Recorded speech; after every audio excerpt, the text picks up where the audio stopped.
Hey there! So as requested, today's tutorial will focus on how I achieve the faded skin tones in my portrait shots. So I'll mainly focus on how I use the VSCO presets, the tone curve, and also split toning to achieve those different kind of looks. So if you're interested in seeing how I edit my portrait shots, then keep watching and I'll move on to the tutorial. So for this edit, I'm going to go through a few of the things that I would do in the basic panel just to change things up a bit. So I've already just adjusted the temperature to create a more cooler tone, and I've upped the contrast just a bit.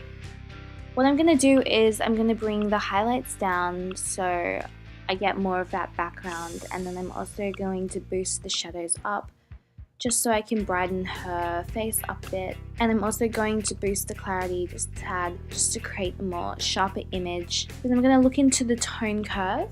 And what I've done with this tone curve is I've just given it a little kink at the bottom here and crushed the blacks just to give it that more faded tone look. For detail, I've just applied a bit of noise reduction just to smooth out the image a bit more.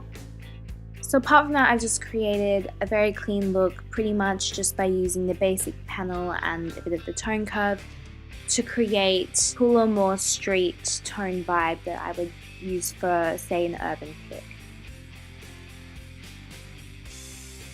So now I'm going to show you how I achieve a faded skin tone look with presets. So over here I've got my presets panel and I've downloaded a few Lightroom VSCO film presets.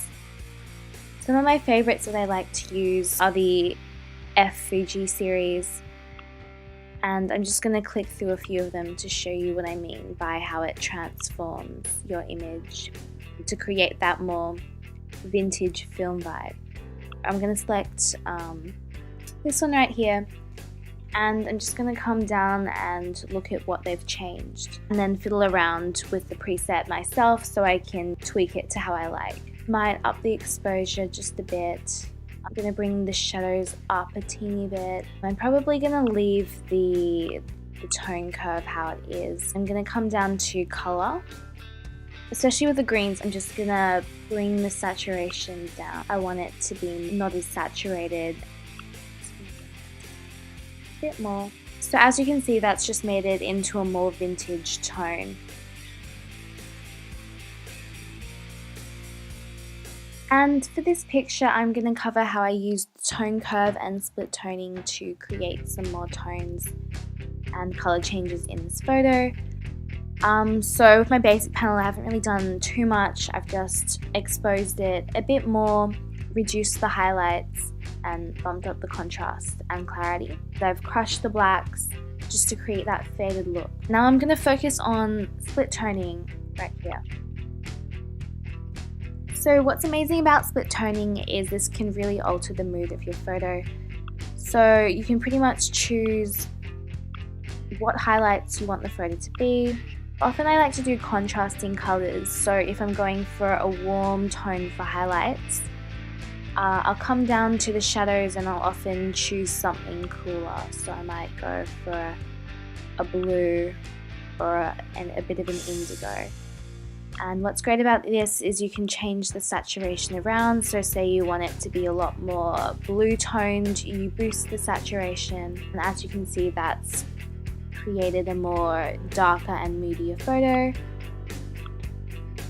Whereas say I wanted something a bit more golden, I could lessen the saturation of my purple and even boost the saturation of my yellow.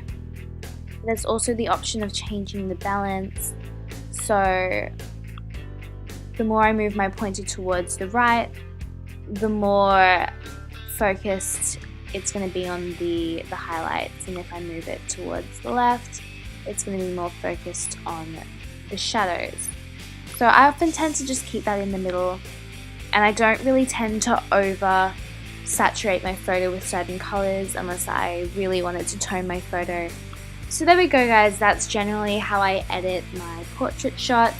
Hopefully some of these techniques will help you guys out in the future with editing portraits. Let me know what else you'd like to see. See you guys in the next video.